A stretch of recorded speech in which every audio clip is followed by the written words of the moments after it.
Doctor Mohammad ইউনূসের অন্তর্বর্তী সরকার প্রধানের দায়িত্ব নেওয়ার পর ধন্য ধন্য রবে মাতিয়ে তুলেছিলেন সমর্থকেরা। বিদেশি বিনিয়োগে বাংলাদেশ ভেসে যাওয়ার পূর্বাভাস ছাপা হয় পত্রপত্রিকায়। এমনকি নতুন দেশের নতুন জাতির পিতা করার চুক্তি তোলা হয় বিশেষ নিবন্ধে। তবে 14 মাসে ফিকে হয়েছে সমর্থকদের বাগাড়ম্বর। দেশের উন্নতি হওয়া তো দূরের কথা, দিন যত যাচ্ছে সাধারণ মানুষের বাজারের ব্যাগ ছোট হচ্ছে। জাতির পিতা করার দাবি যমুনার জলে ভেসে গিয়ে জোরালো হচ্ছে দ্রুত জাতীয় নির্বাচন দিয়ে বিদায় নেয়ার দাবি। ভাবমূর্তির এতটা ভরাডুবিতে ড্যামেজ কন্ট্রোলের নানা উপায় খুঁজছে পিআর টিম। জাতির পিতার দাবি হালে পানি না পাওয়ার 1 বছর বাদে হাজির করা হয়েছে জাতিসংঘ মহাসচিব পদে প্রার্থী তার গুজব। শুরুটা হয় অখ্যাত কিছু অনলাইন প্ল্যাটফর্মের মাধ্যমে, এরপর মূলধারার সংবাদ মাধ্যমও আসছে খবর। দাবি করা হচ্ছে জাতিসংঘের পরবর্তী মহাসচিব পদে সম্ভাব্য প্রার্থীদের তালিকায় ডক্টর মোহাম্মদ ইউনূসের নাম শোনা যাচ্ছে।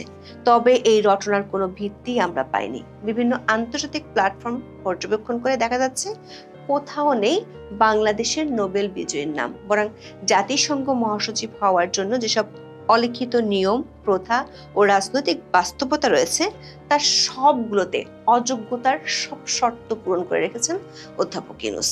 সেদিক থেকে বলা যায় বাংলাদেশিদের জাতির পিতা করার মতোই আরেকটি পিআর ক্যাম্পেইন চলছে ডক্টর ইউনূসকে ঘিরে। আন্তর্জাতিক পর্যায়ে কোনো সারা শব্দ না থাকলেও বাংলাদেশে তোলা হয়েছে জল্পনা কল্পনার ঝড়। আমাদের বিশ্লেষণ হলো সুনির্দিষ্ট 4টি কারণে অধ্যাপক ইউনূসের পক্ষে জাতিসংঘের মহাসচিব হওয়ার কোনো সুযোগ নেই। বিস্তারিত জানতে চলুন যাওয়া যাক বিশ্লেষণে।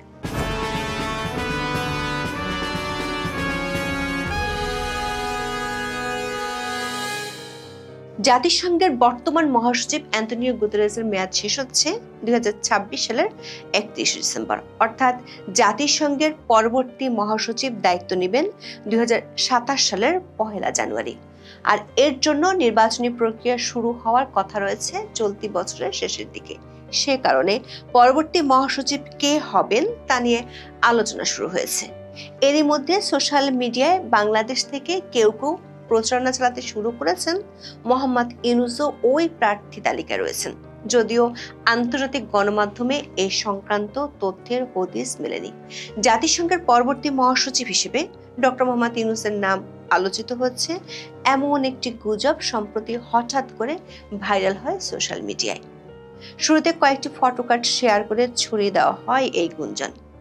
এই তথ্যের উৎস কোথায় অথবা কাদের আলোচনায় ডক্টর ইউনূসের নাম এসেছে কোনো কিছুই পরিষ্কার করা হয়নি। অতি সম্প্রতি সেই গুঞ্জনের ভিত্তিতে মূলধারার কয়েকটি সংবাদ মাধ্যমও বিষয়টি জায়গা পেয়েছে। দেশ রূপান্তরের এক প্রতিবেদনে বলা হয়, জাতিসংঘের মহাসচিব নির্বাচন বিষয়ক প্রচারণামূলক ক্যাম্পেইন অনুসরণ করে দেখা যাচ্ছে জাতিসংঘের মহাসচিব পদে কে আসছেন এই প্রশ্নটি বৈশ্বিক কূটনৈতিক অঙ্গনে এরই মধ্যে আলোচিত বিষয়ে পরিণত হয়েছে। বর্তমান মহাসচিব অ্যান্টোনিও গুতেরেসের মেয়াদ শেষে আন্তর্জাতিক সম্প্রদায় তার উত্তরসূরি হিসেবে কাকে বেছে নেবে তা নিয়ে শুরু হয়েছে কূটনৈতিক তৎপরতা। আঞ্চলিক ভারসাম্য ও নেতৃত্বের যোগ্যতা নিয়ে চলছে নানামুখী আলোচনা। এক্ষেত্রে অভ্যন্তরীণ মহলে ডক্টর মোহাম্মদ ইউনূসের নামটি বলছেন বাংলাদেশের অনেকেই। এই প্রতিবেদনে বাংলাদেশে কারা আলোচনাটি তুলেছেন তা পরিষ্কার করা হয়নি। আবার এতে পররাষ্ট্র মন্ত্রণালয়ের একটি সূত্রের বরাতে বলা হয়, জাতিসংঘ মহাসচিব পদে ডক্টর মোহাম্মদ ইউনূসের নাম স্থানীয় পর্যায়ে আলোচনায় এসেছে প্রায় 6 মাস আগে। তবে বিষয়টি সরকারি পর্যায়ের কোনো আনুষ্ঠানিক আলোচনায় এখনো ওঠেনি। প্রধান উপদেষ্টার সঙ্গে ঘনিষ্ঠ পর্যায়ে কর্মরত কারোর সঙ্গে তার মহাসচিব পদে প্রার্থীদের বিষয়টি নিয়ে জাতিসংঘের কোনো সূত্রের যোগাযোগ ঘটে থাকতে পারে বলে গুঞ্জন রয়েছে। এছাড়া জাতিসংঘের সর্বশেষ সাধারণ পরিষদের সভায় গুতেরেসের সঙ্গে প্রধান উপদেষ্টার সাক্ষাৎ হয়েছে, যদিও সেই সাক্ষাতে মহাসচিব পদ নিয়ে আলোচনা হয়েছে কিনা তা নিশ্চিত নয়। দেশ রূপান্তরের এই প্রতিবেদন থেকে বোঝা যায় ডক্টর ইউনূসের জাতিসংঘের সম্ভাব্য মহাসচিব হওয়ার গুঞ্জনটি বাংলাদেশের ভিতর থেকে ছড়ানো হয়েছে। প্রশ্ন হলো, জাতিসংঘের মতো একটি বৈশ্বিক সংস্থার সর্বোচ্চ পদে কে যাচ্ছেন সেটি বাংলাদেশের অভ্যন্তরীণ আলোচনার মাধ্যমে নির্ধারিত হওয়া কি সম্ভব? দর্শক, একই বিষয়ে 24 অক্টোবর প্রতিবেদন প্রকাশ করে বণিক বার্তা। সেখানেও গুঞ্জনের প্রাথমিক উৎস সম্পর্কে কোনো পরিষ্কার তথ্য নেই। এতে বলা হয় জাতিসংঘের পরবর্তী মহাসচিব কে হবেন তা নিয়ে আলোচনা শুরু হয়ে গেছে।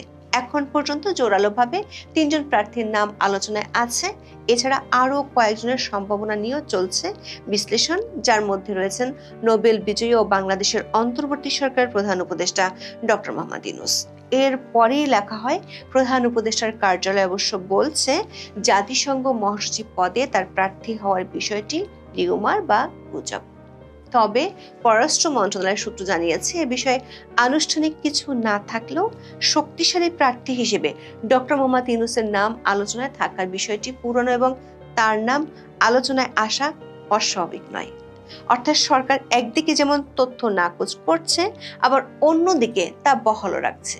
এটাই হলো সেই ম্যাজিক্যাল ক্যাম্পেইন, যার মধ্য দিয়ে জিয়ে রাখা হচ্ছে সম্পূর্ণ ভিত্তিহীন একটি আলোচনা। বিভিন্ন মাধ্যমে ছড়িয়ে দেওয়া গুজব চাঙা রাখা হচ্ছে সরকারি হালকা বাতাসের মাধ্যমে। বণিক বার্তাকে প্রধান উপদেষ্টার প্রেস সচিব শফিকুল আলম বলেছেন, বিষয়টি পুরোপুরি গুজব, এর কোনো ভিত্তি নেই। তবে সেই গুজবটিকে ছড়িয়ে দিতে সাহায্য করছে সরকারের আর এক অংশ। পররাষ্ট্র মন্ত্রণালয়ের সূত্রে বরাতে বণিক বার্তা লিখেছে, আন্তর্জাতিক পরিচিতি ও গ্রহণযোগ্যতার নিরিখে ডক্টর মোহাম্মদ ইউনূসের জাতিসংঘ মহাসচিব হওয়াটা খুবই কাঙ্ক্ষিত বিষয়। কিন্তু এশিয়া থেকে দক্ষিণ কোরিয়ার বান কি মুন 2007 থেকে 2016 সাল মেয়াদে দায়িত্ব পালন করেছেন। এরপর পদটি গিয়েছে ইউরোপের দেশ পর্তুগালে। এখন আবার এশিয়া থেকে মহাসচিব নির্বাচিত হওয়া নিয়ে সংশয় রয়েছে। দর্শক, জাতিসংঘের পরবর্তী মহাসচিব নিয়ে আন্তর্জাতিক অঙ্গনে বেশ কয়েকটি নাম নিয়ে আলোচনা আমরা দেখতে পেয়েছি। তার মধ্যে ডক্টর মোহাম্মদ ইউনূসের নাম দেখা যায়নি। বিষয়টি নিয়ে লবিং এ জড়িত বিভিন্ন প্ল্যাটফর্ম থেকেও তার বিষয়ে সুপারিশের কোনো তথ্য পাওয়া যায়নি। পরবর্তী মহাসচিব পদপ্রার্থীদের নিয়ে শক্তিশালী প্রচার চালাচ্ছে One4HBLN নামের একটি বৈশ্বিক প্ল্যাটফর্ম। তাদের ওয়েবসাইটে সম্ভাব্য 12 জন প্রার্থীর একটি তালিকা প্রকাশ করা হয়েছে। এর মধ্যে 3 জনের প্রতিদ্বন্দ্বিতার বিষয়ে তাদের নিজ দেশের সরকারের পক্ষ থেকে আনুষ্ঠানিক ঘোষণা এসেছে। তারা হলেন চিলির সাবেক প্রেসিডেন্ট ও জাতিসংঘের সাবেক মানবাধিকার বিষয়ক হাই কমিশনার মিশেল ব্যাশেলে, আর্জেন্টিনার নাগরিক ও আন্তর্জাতিক পরমাণু শক্তি সংস্থার মহাপরিচালক রাফায়েল মারিয়ানো গ্রাসি এবং কোস্টারিকার সাবেক ভাইস প্রেসিডেন্ট ও বর্তমানে জাতিসংঘ বাণিজ্য ও উন্নয়ন সংস্থার মহাসচিব রেবেকা গ্রিনস্প্যান। 2025 সালের 23 সেপ্টেম্বর জাতিসংঘ সাধারণ পরিষদে দেওয়া ভাষণে চিলির প্রেসিডেন্ট গ্যাব্রিয়েল বোরিক ঘোষণা দিয়েছেন যে তিনি দেশটির সাবেক প্রেসিডেন্ট মিশেল ব্যাচেলেটকে জাতিসংঘের মহাসচিব পদে প্রার্থী হিসেবে মনোনয়ন দেবেন। লাতিন আমেরিকার দেশ হিসেবে সেক্ষেত্রে মিশেল ব্যাচেলেট হতে পারেন শক্তিশালী প্রার্থী।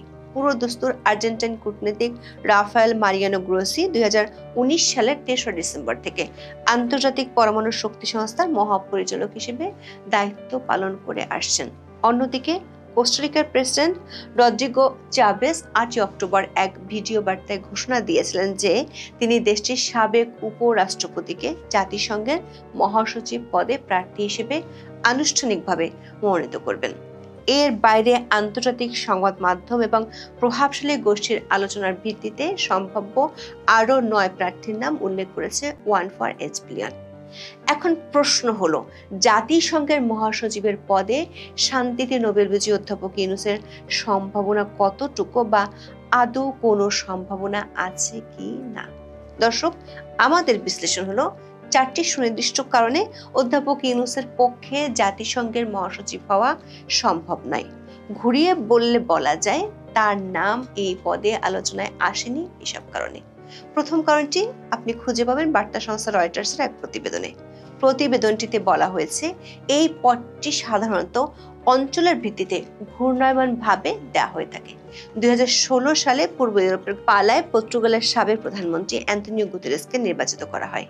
সে হিসেবে এবারের পালায় লাতিন আমেরিকার কোনো দেশ থেকে মহাসচিব বেছে নেওয়ার সম্ভাবনা রয়েছে। অন্যান্য অঞ্চল থেকেও কেউ কেউ প্রার্থী হওয়ার দৌড়ে থাকতে পারেন, তবে তাদের সম্ভাবনা কম। দ্বিতীয় কারণ, ভোটের জয়ের সম্ভাবনা কম। জাতিসংঘ মহাসচিব নির্বাচনের প্রক্রিয়ার উল্লেখ রয়েছে সংস্থার চার্টারের 97 অনুচ্ছেদে। সে অনুযায়ী চলতি মহাসচিবের মেয়াদ শেষ হওয়ার প্রায় 1 বছর আগে জাতিসংঘ প্রার্থিতা আহ্বান করে। যে কোনো সদস্য দেশ যে কাউকে প্রার্থী মনোনয়ন দিতে পারে। এরপর প্রার্থী প্রকাশ্য প্রচার, বিতর্ক ও সাক্ষাৎকারে অংশ নেন। 15 সদস্য নিরাপত্তা কাউন্সিল আনুষ্ঠানিকভাবে একজন প্রার্থীকে 193 সদস্যের সাধারণ পরিষদে নির্বাচন করার জন্য সুপারিশ করবে, যার মাধ্যমে 10ম জাতিসংঘ মহাসচিব নির্বাচিত হবে। মহাসচিব প্রার্থীদের নিয়ে গোপন ভোট হয় নিরাপত্তা পরিষদে। একে বলা হয় স্ট্রপোল। স্ট্রপোলের সময় প্রতি প্রার্থীর জন্য কাউন্সিলের সদস্যরা 3টি বিকল্পের মধ্যে ভোট দিতে পারেন।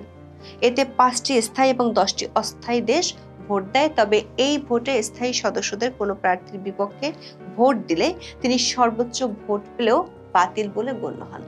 অর্থাৎ চূড়ান্তভাবে 5টি স্থায়ী ভেটো ক্ষমতা সম্পন্ন সদস্য যুক্তরাষ্ট্র, রাশিয়া, ব্রিটেন, চীন এবং ফ্রান্সকে প্রার্থীর বিষয়ে একমত হতে হয়। আন্তর্জাতিক বিশ্লেষকরা মনে করেন এই মুহূর্তে অধ্যাপক ইউনূসের সাথে রাশিয়া, ব্রিটেন, চীন ও ফ্রান্সের যে সম্পর্ক, তাতে কমপক্ষে 4টি ভোট তার বিপক্ষে করবে। তৃতীয় কারণ হলো অধ্যাপক ইউনূসের বয়স। দর্শক, শুধু ভোটের জয় নয়, জাতিসংঘ মহাসচিব পদে প্রার্থিতার জন্য যোগ্য হতে হলে এমন কিছু শর্ত পূরণের রেওয়াজ আছে যা ডক্টর ইউনূসের জন্য বেশ কঠিন। ঐতিহ্যগতভাবে এ পদে নির্বাচিতদের বয়সসীমা 50 থেকে 75 বছরের মধ্যে ছিল। ডক্টর ইউনূস 10 বছর আগেই সেই সীমা পার করেছেন। সবশেষ কারণ হলো ক্ষমতায় আসার পর অধ্যাপক ইউনূসের সরকারের বিরুদ্ধে গুরুতর অপরাধমূলক বা মানবাধিকার লঙ্ঘনের অভিযোগ উঠেছে। আন্তর্জাতিক মানবাধিকার সংগঠনগুলো এর বিরুদ্ধে নিয়মিত বিবৃতি দিচ্ছে। আবার আন্তর্জাতিক অপরাধ আদালতেও দেওয়া হয়েছে অভিযোগ। এমন কারো জাতিসংঘ প্রধান হওয়ার নজির অতীতে নেই।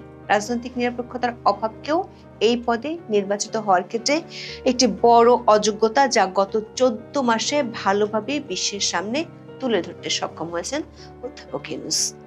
ফলে দেখা যাচ্ছে নিজের বহু অযোগ্যতার কারণে জাতিসংঘ মহাসচিব পদের প্রার্থিতার লড়াইয়ে ডক্টর ইউনূসের নাম আসার কোনো সুযোগ নেই। অথচ সেই সব অযোগ্যতা আড়াল করে তার পক্ষে চলছে পিআর ক্যাম্পেইন।